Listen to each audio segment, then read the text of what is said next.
퇴직금 2억 원, 과연 얼마나 갈까요? 넉넉할 것 같았던 그 돈이 눈 깜짝할 사이에 사라진다면 어떨 것 같습니까? 오늘은 57세 김영호 가명씨의 이야기를 통해 퇴직금 고갈이라는 충격적인 현실과 그 원인을 파헤쳐보고 어떻게 하면 이런 비극을 피할 수 있을지 함께 고민해 보겠습니다. 김영호 씨는 50대 중반 2억 원이라는 적지 않은 퇴직금을 손에 쥐었습니다.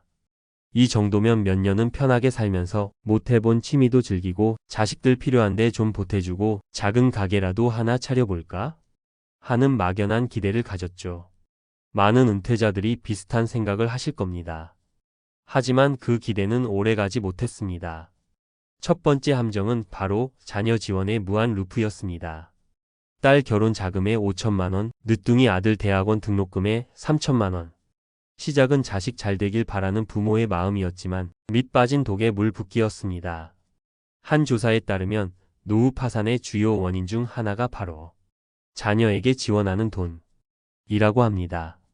우리 애는 뭔가 다를 거야, 꼭 성공할 거야 라는 믿음이 때로는 냉정한 판단을 흐리게 만들곤 하죠. 두 번째 함정은 준비 안 된 창업의 꿈이었습니다. 퇴직 후 뭐라도 해야지 하는 조급함에 주변 친구의 말만 믿고 덜컥 프랜차이즈 식당에 투자했습니다. 경험도 부족했고 시장 분석도 미흡했죠. 한 전문가의 지적처럼 은퇴 후 창업은 실패 시 회복할 시간이 거의 없어 매우 위험합니다. 결국 1년 만에 투자금 대부분을 날리고 말았습니다. 세 번째 함정은 줄이지 못한 생활비와 예상치 못한 지출이었습니다.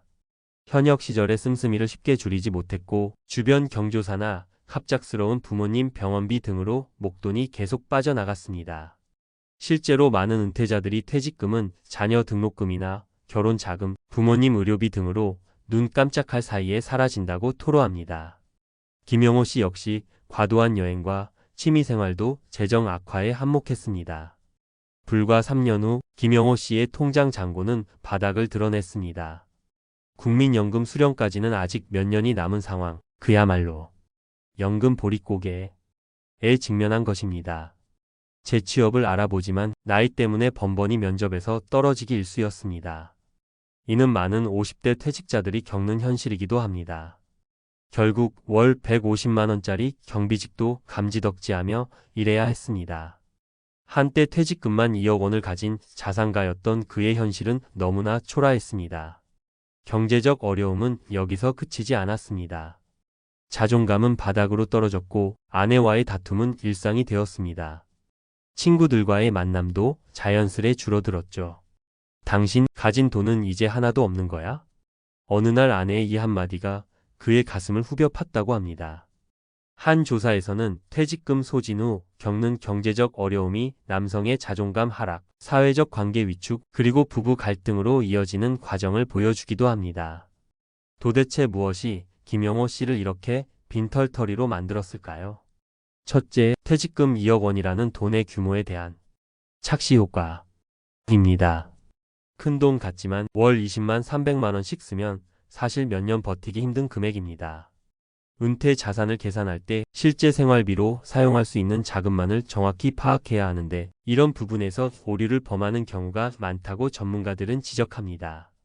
퇴직금은 평생을 계획하며 써야 할 돈이지 단 몇 년을 위한 쌈짓돈이 아니라는 인식이 부족했던 겁니다. 둘째, 자녀 리스크 관리 실패입니다. 자식에게 지원하는 돈은 투자가 아니라 소비라는 냉정한 현실 인식이 부족했습니다. 정해진 한도 없이 때로는 노후 자금의 절반 이상을 자녀에게 지원하는 경우가 비일비재하다고 합니다. 셋째, 준비 없는 창업과 지금이 마지막 기회라는 조급증입니다. 퇴직 후 창업은 신중해야 하며 실패 시 회복할 시간이 없다는 점을 간과한 것입니다. 넷째, 소득 절벽에 대한 무지와 무대책입니다. 국민연금 수령까지의 소득 공백기를 전혀 대비하지 않았던 것이죠. 많은 분들이 국민연금 수령까지 보통 10년 정도 기다려야 하는 현실에 직면합니다. 다섯째, 사전 재정 관리 및 투자 경험 부족입니다. 한 설문조사에 따르면 50세 이상 퇴직자들이 퇴직 전에 미리 준비하지 못해 가장 후회가 되는 것 1위로 재정 관리를 꼽았습니다. 연금저축이나 개인형 퇴직연금 IRP 같은 개인연금에 대한 무관심이 결국 발목을 잡은 셈입니다. 그렇다면 어떻게 해야 이런 비극을 막을 수 있을까요? 반대로 퇴직금을 지키고 안정된 노후를 보내는 사람들의 사례를 살펴보겠습니다. 59세 박성민 가명 씨의 이야기입니다. 박성민 씨는 퇴직 5년 전부터 아내와 함께 재무 상담을 받으며 구체적인 노후 계획을 세웠습니다. 퇴직금의 상당 부분은 개인형 퇴직연금, 즉 IRP 계좌로 이전하여 세제 혜택을 받으면서 연금으로 수령할 준비를 마쳤습니다.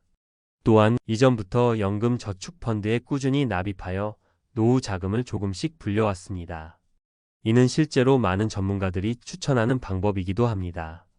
자녀 지원에 있어서도 명확한 원칙을 세웠습니다. 너희 인생은 너희가 책임지는 것이다. 라는 점을 분명히 하고 결혼 시에만 정해진 일정액을 지원하기로 자녀들과 합의했습니다. 최근 온라인상에서도 자녀 지원에 대한 명확한 기준 설정과 사전 대화의 중요성을 강조하는 의견들을 쉽게 찾아볼 수 있습니다. 퇴직 후에는 과거 경력을 살려 시간제, 컨설팅과 지역사회 봉사활동을 병행하며 월 100만 원 정도의 추가 소득을 확보하고 있습니다. 한 조사에서는 은퇴 후에도 일을 계속하는 것이 생활비 걱정을 덜 뿐 아니라 삶의 활력소가 된다고 합니다. 결과적으로 박성민 씨는 퇴직금 대부분을 안전하게 지키면서 연금과 소소한 근로소득으로 아내와 함께 여유롭고 안정적인 노후를 보내고 있습니다. 자, 그렇다면 야금야금 퇴직금이 증발하는 것을 막기 위해 우리가 지금 당장 실천할 수 있는 구체적인 대비책은 무엇일까요? 첫 번째 단계는 나의 진짜 노후 자산을 정확히 파악하는 것입니다.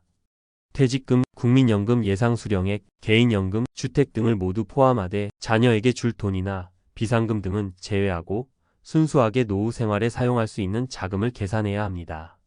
한 금융 전문가의 조언처럼 은퇴 자산 계산의 오류는 결국 짧은 행복과 긴 불행을 초래할 수 있습니다. 두 번째 단계는 지출 다이어트 및 현금 흐름표 작성의 생활화입니다. 퇴직 전부터 소비 패턴을 꼼꼼히 점검하고 퇴직 후 예상되는 수입과 지출을 미리 계획하고 기록하는 습관을 들여야 합니다. 불필요한 지출은 과감히 줄여야 합니다. 세 번째 단계는 자녀 지원에 대한 출구 전략을 세우는 것입니다. 언제까지 얼마를 어떤 방식으로 지원할지 명확한 원칙을 세우고 이를 자녀들과 솔직하게 대화해야 합니다. 이는 일회성으로 끝나지 않는 경우가 많기 때문에 더욱 중요합니다. 네 번째 단계는 IRP 계좌를 노후 자금의 금고로 여기고 적극 활용하며 지켜내는 것입니다. 퇴직금은 반드시 IRP 계좌로 받아 세제 혜택, 특히 퇴직소득세 3,040% 절감 효과와 운용수익에 대한 과세 이연 혜택을 누리면서 연금 형태로 수령할 계획을 세우는 것이 현명합니다. 중도해지의 유혹은 절대 금물입니다. 다섯 번째 단계는 묻지마 창업은 절대 금지하고 철저한 준비와 검증을 우선하는 것입니다. 창업을 고려한다면 최소 1년 이상 시장 조사를 하고 관련 교육을 이수하며 소자본으로 테스트하는 등 신중한 접근이 필요합니다. 실패했을 경우의 대안도 반드시 마련해 두어야 합니다. 여섯 번째 단계는 소득 공백기를 메울 나만의 일을 찾는 것입니다. 재취업이든 시간제 근무든 혹은 사회적 기업 참여든 소액이라도 꾸준한 현금 흐름을 만들 수 있는 활동을 모색하는 것이 중요합니다. 이는 경제적인 도움뿐 아니라 사회적 관계 유지와 자존감 향상에도 긍정적인 영향을 미칩니다. 일곱 번째 단계는 주택연금 등 활용 가능한 제도를 적극적으로 검토하는 것입니다. 내 집도 연금이 될 수 있다는 사실을 기억하십시오. 주택연금은 안정적인 현금 흐름을 제공하는 좋은 대안이 될 수 있습니다. 이 외에도 자영업자분들을 위한 노란우산 공제 등 자신에게 맞는 제도를 꼼꼼히 살펴보시는 것이 좋습니다. 김영호 씨의 안타까운 현실은 결코 남의 이야기가 아닙니다. 누구에게나 닥칠 수 있는 일입니다. 하지만 미리 알고 준비한다면 충분히 막을 수 있습니다. 오늘 제가 드린 말씀들이 여러분의 소중한 노후 준비에 작은 등불이 되기를 진심으로 바랍니다. 기억하십시오. 중요한 것은 얼마나 많은 돈을 가졌느냐가 아니라 그 돈을 어떻게 관리하고 사용하느냐입니다. 지금 바로 당신의 노후 계획을 다시 한번 점검해 보십시오. 충격은 잠시뿐입니다. 지금부터 준비하면 우리의 미래는 분명 달라질 수 있습니다. 오늘 내용이 여러분께 조금이나마 도움이 되셨다면 구독과 좋아요, 그리고 알림 설정까지 부탁드립니다. 여러분의 관심과 응원이 저희에게는 큰 힘이 됩니다. 혹시 비슷한 고민을 하고 계시거나 여러분만의 노하우가 있다면 댓글로 자유롭게 의견을 나눠주시면 감사하겠습니다. 다음 시간에는 더욱 유익한 정보로 찾아뵙겠습니다. 감사합니다.